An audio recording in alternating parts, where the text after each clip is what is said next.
we'll do better. So thank you also for the chit chat sessions. And It hasn't ended yet. Don't worry. it hasn't ended. We'll come It back. hasn't ended. No, yes, we are coming back. We're going to discuss the money. That's what that one day we'll discuss the money. So you later. African Child didn't finish. African Child. Oh, I think I lost African Child. He's a coach. African Child, if you can come back, please, I'll let you wrap up. Kwejo Heming. Yeah, Godfrey, good evening. Good evening. How are you doing? Oh, me, I'm fine. You know me. I am not moved. I am not moved by football games like that. So I think before, I think one of your last spaces before this tournament, I said that now it's no criticism. I won't be insulting. I just wanted to see what happened, and hindsight will allow me to make some comments. But after this tournament, we can clearly see that there are some people who shouldn't be moved forward with this team. It's quite obvious. You could see it on the pitch. But the fact that they consistently started 2 out of 3 and sometimes 3 out of 3 games was very shocking to me. The coach should have made better decisions. And as for today, we were our own enemies. I mean, after the penalty miss, the team was in disarray. They couldn't even control passes. They couldn't execute the basics. And it falls into what you said before that tournament began, that this team it came too early for this team. We are too young to, kind of make an impact at this tournament, and it showed a lot in this tournament because almost any time we conceded, we'll concede 2 minutes later because they can't focus, they can't concentrate. If things go bad, they drop their heads and start walking around. If I don't know if somebody noticed it, but late in the game, like Kudus just decided to stop playing for some reason. I do not know why, but it's all part of the learning curve. Now we've seen some things in the team we need to change, and hopefully we'll make those changes. all right, then. Thank you very much, Kwejo. Senor Hossi. My brother, whatever I do, Stars 11 is a mighty team. I beg, don't take me off because I'm singing Phobia song. Go on, Senor. What do you think going forward? Look, let's face it. We have lost, but we are not that embarrassed. These guys gave a good fight in the first game, another good fight in the second game. We didn't have the best of days, but these things happen. We don't always will have a very fine day. Take a team number 2. Put them to number 2. A world-class coach. Where did they get to? I think we have a better story than Belgium. I don't think it's time for us to start pointing too many fingers. It's time for us to regroup, look for the loopholes, and improve. We need to unite on these matters. It's not time to start asking for Otuado to go. I've heard that. Chris Hughton, we need a world-class coach. Go and look at his last win rate at his last team, 26%. I mean, these things in the spur of the moment, things get emotional and everything else looks negative. No, there are bright spots on this matter. We need to work with Otuado, get him to be more competent at what he does, get him to understand the team better. In any case, who put up the team? The same technical team. And if you are proud of the quality of boys we have in the team, at least there's credit there. Now, the guys don't need our bashing at this time. They need our encouragement. This is the first time a chunk of them are actually getting on this kind of stage. Kudos has been brilliant. Dede has done his bit, and I think that he himself will know. Watch the game well. Psychological breakdown after the miss of the penalty. Because the stakes in this particular game was just too high. Not just about qualification, the emotions running in Ghana. People were expected to deliver, to alleviate some pains that some of us have been carrying for over 12 years. So feeling the whole deja vu thing would definitely affect people. The reason why you need to have a Dede there is because you needed somebody experienced and a leader to psychologically carry the team. But he was the first to break down. How would a coach be able to estimate that Dede will be the first to break down? It's not an easy thing taking a penalty there. As Samoa and Baby Jet, he missed it. And you think about it, try to remember that Samoa missed it. I'm going to do it again. It's a heavy call. We give Dede credit. He tried. He just didn't get it right. It's a sad one, but if we had scored that goal, we wouldn't be having this conversation right now. So it's not all that gloomy. There's a lot to learn. There's a lot to rally around the flag for, and look towards a brighter future, a brighter AFCON, a brighter USA 2020. What is it? 2026. Oh yeah, 2026. All right. It will be well. Let the work begin. So I get Senior wants us to be a bit more positive. Look at the larger picture in this matter. Anna Kwabi, come in, and then Ura Insurance Coldplay. I see all of you. Richard, mic is yours. Yes, thank you so much. I think that we've been here before, and most of the time when we exit a tournament, we call for an inquest. I mean, we talk and we try to take decisions. What I've realized is always that our targets are always short-termist in nature, and we had a very young squad in 2010, and we were able to do a lot of wonders. I mean, we would have thought that we would have made a lot of progress from 2010. 2014 becomes better, but we fell off. And same way we are giving all these kind of excuses for this squad. They are young, they are blah blah blah blah. But if we are unable to plan long term, medium to long term, we'll still come back to these conversations. And I think that you take a look at the coach, for instance. I think much as he's a good coach, I don't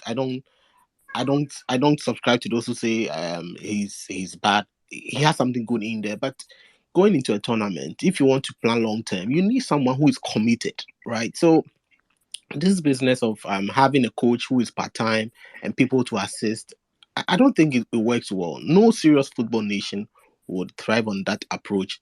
If you are planning, have a medium to long term plan. Have a coach who is committed, scouting players, and you can then build on that. And then also, I think there's the elephant in the room that we are not talking about: the politics, the management side of our football. I mean, we all know some of these players were called up not on merit, but based on relationship and association. And I think it's something that we need to really deal with and deal with it drastically. It's been there since day one. And unless we are able to do something different, we are going to get the same old result. And let me come back to this particular tournament I think there was too much access to the team. And almost everybody was walking into the camp, taking pictures and all those things. I don't think we go into a tournament and have that kind of open access. I think to some extent you get a lot of distractions, and all these people going into the camp, keep a close knit of network. Let it be very difficult for people to even penetrate. But we see so many people walking around the team, and there were so many distractions. So some of these things. How do you mean though? I'm trying to understand that part, because I felt it was one of the things that was better managed this World Cup. Well, I was saying like former players. I'm not saying they are not there on merit or they are not supposed to be there, but I want to have like people have gone to camp, right? So when you are in camp, you know they control a lot of access. But there were so many pictures we were seeing on social media. Even if they were there, I think to some extent we don't even need to see some of these things there. It creates it creates a room for a lot of these things to come out, and then also revenge, like someone said, when you go into a battle with your mind on revenge, you easily lose focus. And I think that's what we did. And I think we had a fantastic opportunity to exercise the ghost of 2010. And much as Uruguay did not qualify, I think the perfect revenge for us would have been beating Uruguay. And that would have banished the ghost of 2010 forever. We missed the opportunity. And that penalty kick from Samoa Jan is still going to haunt us. I mean, till we are able to make it to a semi-final of a World Cup. And I think that we missed this opportunity, and also we should regroup and find a coach who is committed. If Otuado is going to leave his job at Dortmund and come and take over full time, fair enough.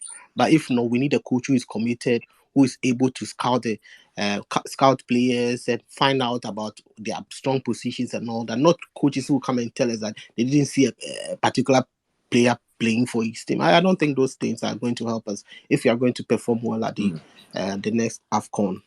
Okay, so Richard, points well made, but just a few things though before I bring in Iura, Inshira. Coldplay is still on. Coldplay, I see you. Just bear with me. I'll get to you.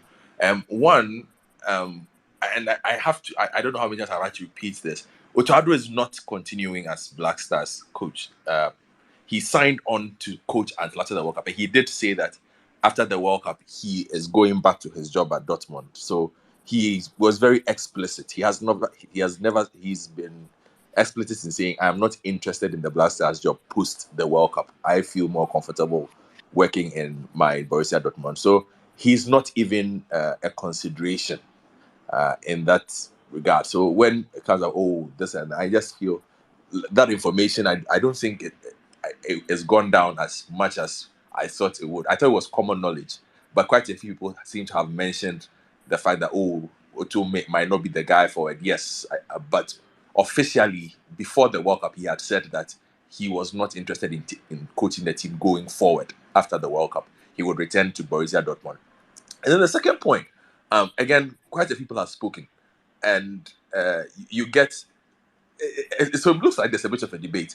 Would it have made sense to go in with revenge as a fuel, or it would have made sense? It made sense to ignore the revenge factor, because I've had pretty good arguments from both sides. Somebody saying that the team lacked intensity because we dialed down the conversation on revenge, and then those who are still saying the team lost its head because it was focused on revenge. It just tells you how beautiful the game of football is. Everybody sees it in their own way. Kwame, sorry, Ura, is it Ewura or Ewura Adams Karim? Go on, please. Ewura Adams Karim. Okay, I think give me 1, 2, 3, 4, 5. All right, Coldplay. Then Inshira. Kwame, I'll get to you. Coldplay. Let me hear Coldplay first, please. Raskelly, Aaron, hold on for me a second. Coldplay. Yeah, I'm a little bit perplexed that even at the start of Otoado's tenure, people were really kind of edging him on to like they were praising him. Right from the Nigerian game in the qualifiers, when I watched him and I knew this guy couldn't do the job. Today, when you look at the team, you just cannot identify any structure we were playing. In the midfield, you don't know whether we were playing a single pivot, a double pivot. I don't know. What were we doing in half spaces when we were transitioning? What were we doing? If Kudus picks the ball, what options does he have? What were we doing in the wide places? Were we creating width? Were we doing overloads? Nothing. Even when the Uruguayans had the ball, when we dropped into a half, we didn't even I didn't even recognize whether it was a mid block or a low block. There was so much space between the midfield and the defense, and they were picking the balls within those midfields, and they were creating so much chances in the first half. But Coldplay, just I like how technical you're being with what you're saying, but wouldn't that also feed into the fact that my thinking has been those things that are the outcomes of long hours spent on the training field. So where to press where to find the space, who is creating for who, is running to what channel. These are habitual patterns that emerge after a team has been together maybe a year or two. But maybe spending just a month together, and then within that month training maybe just 10 or so days, would have just kept the team's attacking structure very basic and not as sophisticated as we would perhaps expect to see of a national team. Your thoughts? Probably I can agree on that. But when you look at the elite coaches, when you look at what Tuchel did in his first month at Chelsea, there needs to be a clear message. Probably it will take But time club for the coaching and players national to team adjust. coaching are not the same. Tuchel can I decide to can train agree, the but team 6 hours a day. exactly. But what I'm saying is there need to be a clear message. Probably players will need to adjust to tactics, but there need to be a clear message. So you could see, even Conte went to Tottenham. You could see they play boring football, but you know that when they win the balls in the last 20 meters, they know who to fly the ball to. Kane will drop into space. Then the other people will run. There's a clear pattern how they play.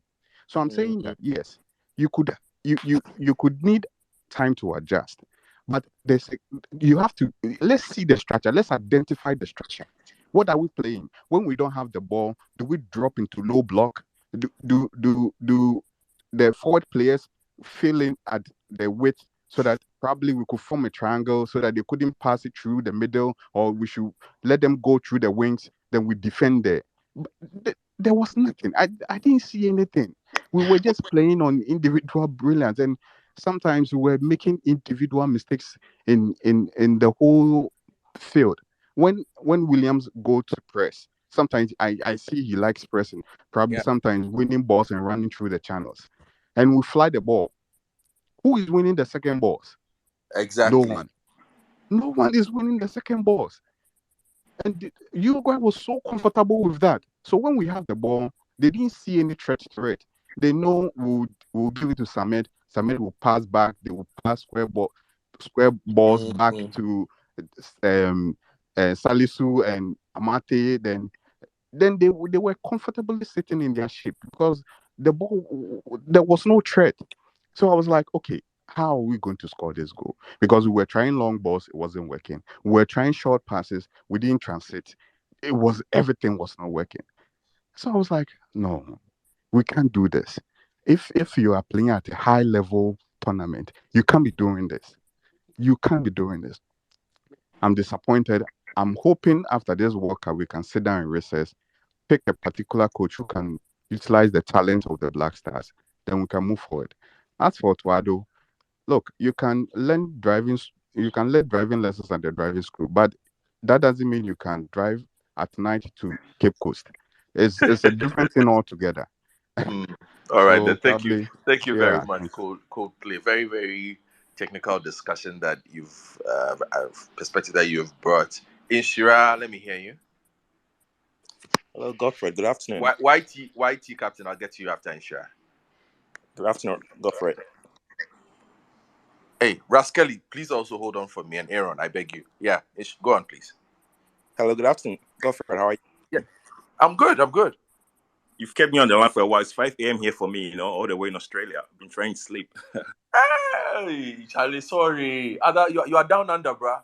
Sorry. Yeah, down. Yeah. Anyways, kudos to the guys. I mean, kudos to everyone.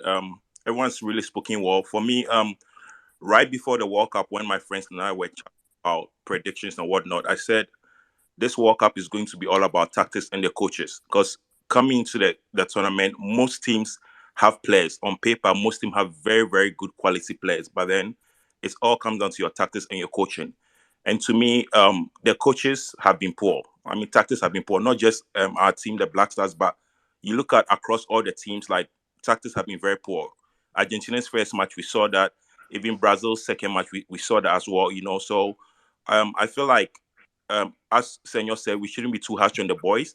But then again, our selection was very, very poor today. Our selection was very, very poor today because winning the second game, we thought we could come back in this game, right on the front foot. I always say the World Cup or any other tournament is almost like just 7 matches. It's not a league, So 7 matches, you just go in toe to toe. There's no point in sitting back or like trying to fear your opponent. It's just 7 games to win. It's not a league match that you have to play for a point or you have to sit back. I felt today like the selection was wrong. And also, coming to the Korean game, one of the Korean players said at their presser that with Ghana, they just have to cross the balls because we're not really good on our wings or our fullbacks. So once they cross the balls, they'll be able to attack us. You saw Korea's 2 goals; they were like 2 crosses. You saw you saw Uruguay's goals. They all came from literally like crosses. You get it? Where was our defense? And anytime they crossed the ball in, you saw the Uruguayans. There was nobody in the box to attack it. They just went wide, attacking our fullbacks. The 2 goals. Where were our fullbacks? Also, my question to you or any other person would be: why did we play Baba Rahman? And even if we did, why did we play in full 90 minutes? He wasn't in the game. Our attack on the left was weak. And also, as my friend just spoke before me said, nobody was helping Inaki. Our system is not suited for one player up front or one striker up front. We're not suited for that. So I'm guessing like the whole selection and tactic was wrong. We need to go back to the drawing board, select the right players, come back with a better approach, and I believe like we can do well for the next tournament. But I mean, we've been saying this almost every time, every tournament we go to. Ghana is always like a serious contender every tournament. Even though we are the lowest or the least ranked team in this tournament, I felt we're not the weakest. I thought we could do better.